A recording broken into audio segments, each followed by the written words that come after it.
and we're still a little bit hot. You can see a little bit of smoke. We're going to pull this screw off.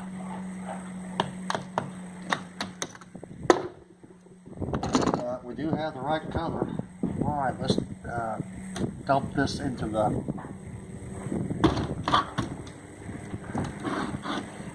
what's it look like on the bottom? Yeah, that doesn't look all that good. Well, let's see.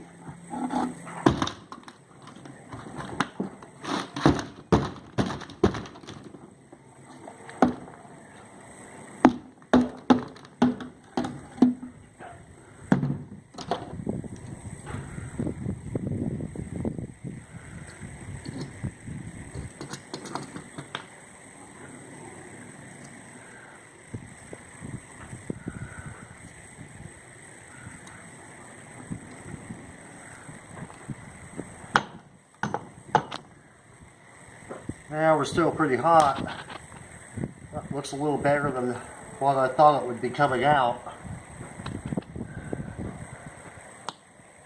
Tell you what, let's come on in here. We'll get out of the wind and we'll cool this off.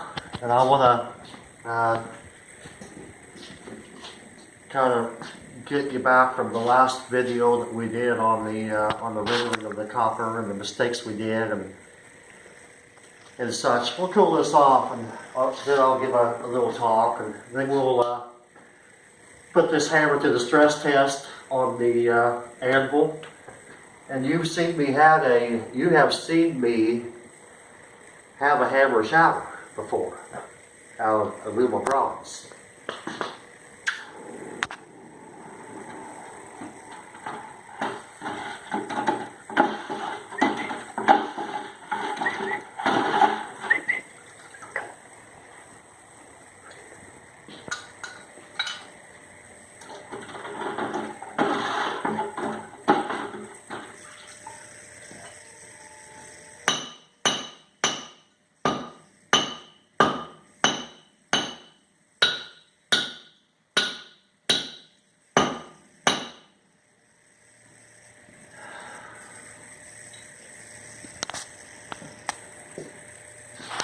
Well,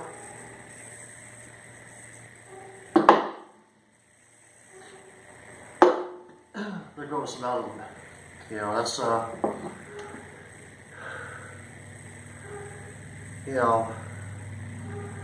this was aluminum bronze and the homemade Petrobond. Let's come on out here and see how burnt the Petrobond is doing a high temperature pour of around 2,000 degrees.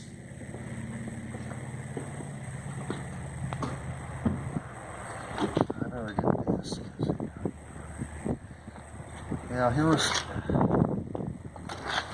Here's some burnt place here.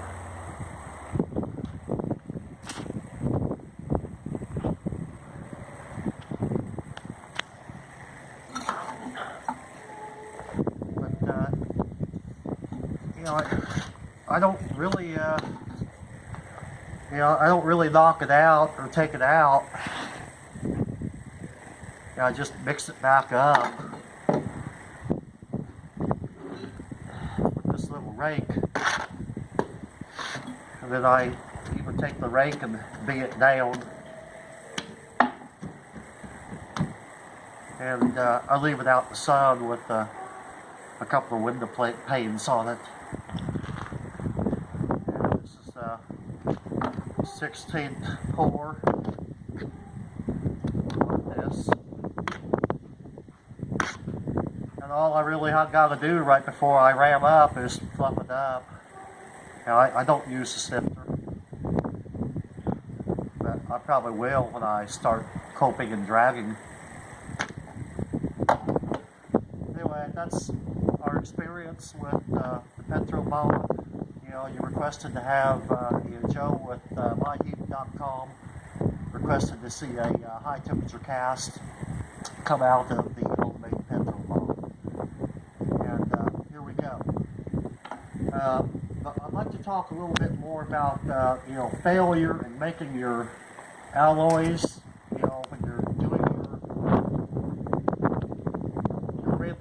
copper in the ingots, then you do it into your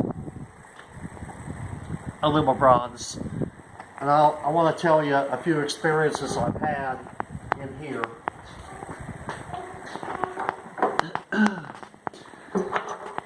Well,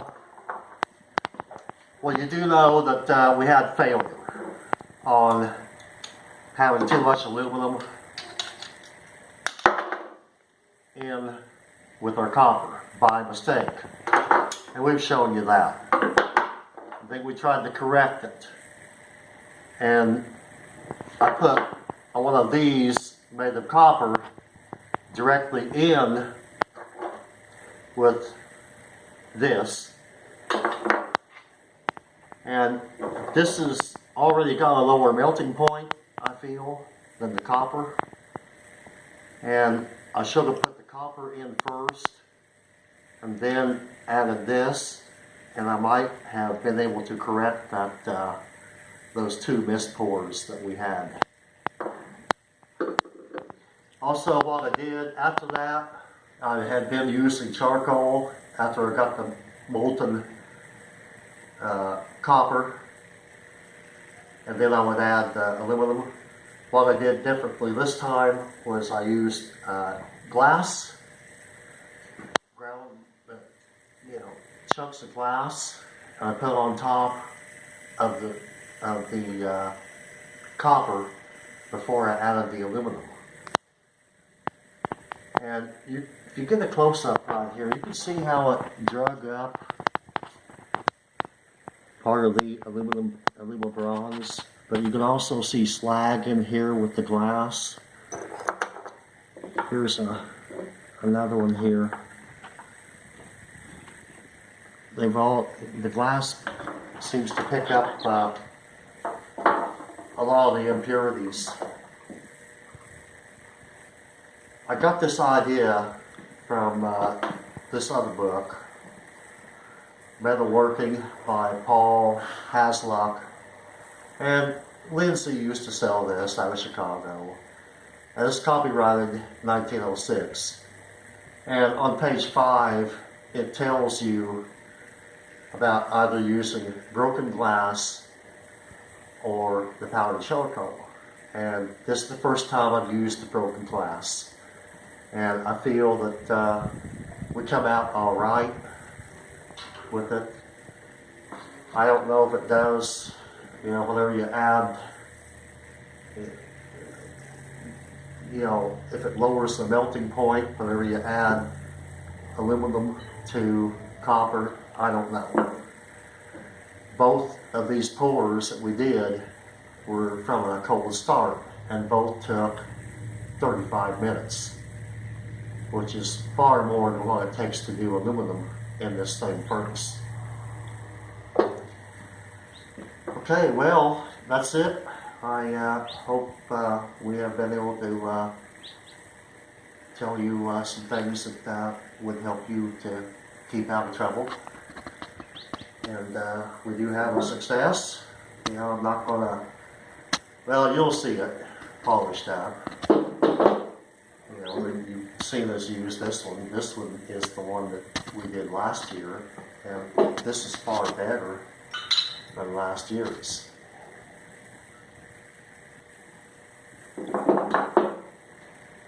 That'll be it today. We'll see you on our next video, and thank you for watching.